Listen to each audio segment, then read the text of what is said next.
মাঘ বিহুত সাজ পানী এটা অতি প্ৰিয় আৰু পৰম্পৰাগত অসমীয়া পানীয়। ইয়াক সাজ পানী বা নামলাও বুলি কোৱা হয়। টাই আহোম জনগোষ্ঠীৰ ঐতিহ্যবাহী এই পানীয়টো চাউল বা কেতিয়াবা ভীমকল বা কঁঠালৰ পৰাও তৈয়াৰ কৰা হয়। সাজ পানী এটা ফাৰ্মেণ্টেড ৰাইচ বিয়েৰৰ দৰে পনীয়া পানীয়। ৰং সাধাৰণতে বগা বা হালধীয়া হয় আৰু সোৱাদ টেঙা মিঠা মিশ্ৰণৰ দৰে। পানী মিহলোৱাৰ আগতে যিটো সাজ হয় তাক লোকলাও বুলি কোৱা হয়, মানে ৰহি। এই পানীয়ৰ উৎপত্তি দক্ষিণ চীনৰ গুৱাংচি অঞ্চলৰ পৰা হৈছে। আহোমসকল অসমলৈ অহাৰ দিনৰে পৰা আহোমসকলে এই সাজৰ ব্যৱহাৰ কৰি আছে।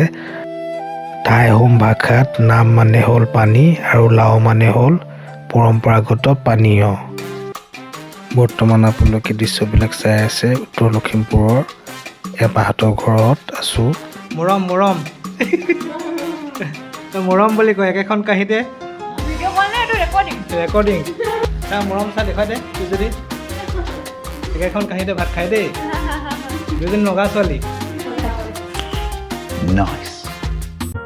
সাজ কেনেকৈ তৈয়াৰ কৰে যদি জানিব খুজিছে মোৰ ভিডিঅ'লৈ গ'লে আপোনালোকে পাব।